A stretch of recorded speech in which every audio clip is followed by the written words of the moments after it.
కులములోననొకడు గుణవంతుడుండిన కులము వెలయువాని గుణము చేత వెలయువనములోన మలయజమున్నట్లు విశ్వదాభిరామ వినురవేమా.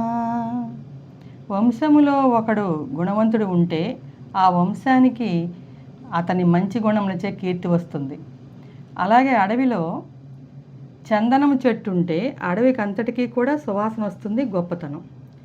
అలాగే అతని తెలివితేటల చేత మొత్తము వంశంలో అందరికి కూడా అతని తెలివితేటల గురించి అర్థమవుతాయి, మంచితనం కూడా. రాజ్యంలోనే అటు వ్యక్తి ఉంటే రాజ్యానికి కూడా మంచి పేరు వస్తుంది.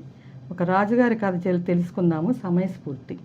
శూరసేన అనే చక్రవర్తికి భానుమతి అని ఒక అందమైన ఏకైక కుమార్తె ఉంటే స్వయంవరాన్ని చాటించాడు. ఇదివరకు స్వయంవరాలు చాటించేవారు. స్వయంవరం అంటే ఇలా రాజుగారి అమ్మాయిని ఇలా వివాహం ఆడేవాళ్ళు, రండి ఎక్కడెక్కడ రాజులు ఉన్నారు అందరూ కూడా అని చెప్పి వాళ్ళు లేఖలు పంపిస్తారు అన్ని రాజ్యాలకి. పెళ్ళవలసిన యువరాజులు ఉంటే వస్తారనమాట, వాళ్ళకి పోటీలు పెడతారు. అందులో నెగ్గిన వాళ్ళని తండ్రి చెప్పిన తర్వాత అతని గుణగణాలు విని ఆవిడ వరమాల వేస్తుంది అతని మెడలో.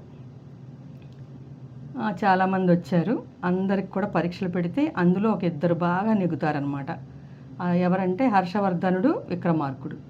చెరి సమానంగా ఉన్నారు ఇద్దరు. ఏం చేయాలి, ఇద్దరు గెలిచారు అని ఏం చేయాలో తోచలేదు చక్రవర్తికి. అప్పుడు మంత్రి గారు ఏమన్నారంటే సలహా ఇచ్చాడు, వాళ్ళిద్దరికీ కూడా మనం కొన్ని క్వశ్చన్స్ అడుగుదాము, ఆ ప్రశ్నలకి సమాధానాలు ఎవరైతే సరిగ్గా చెప్తారో ఆలోచించి తెలివితేటలతో సమయస్ఫూర్తిగా సమాధానం వివరిస్తారో వాళ్ళకి రాకుమార్తెనిద్దామని అంటాడు. సరే అని చెప్పి వాళ్ళని ఒక గదిలో తీసుకెళ్ళి, మీరు చక్కగా అన్నింటిలో గెలిచారు, ఇప్పుడు నేను అడిగిన క్వశ్చన్స్ కూడా మీరు సమాధానం ఇవ్వాలని చెప్పి అంటే సరేనండి అంటారు వాళ్ళు.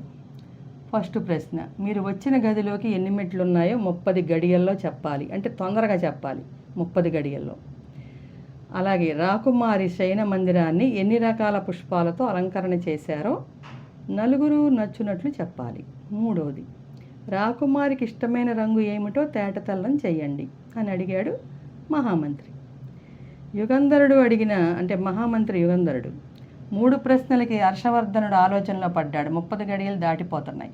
వెంటనే విక్రమార్కుడు నేను చెప్తానంటాడు, మీరు అడిగిన 3 ప్రశ్నలకి సమాధానం చెప్తానంటాడు. హర్షవర్ధనుడు ఏం మాట్లాడటం లేదు.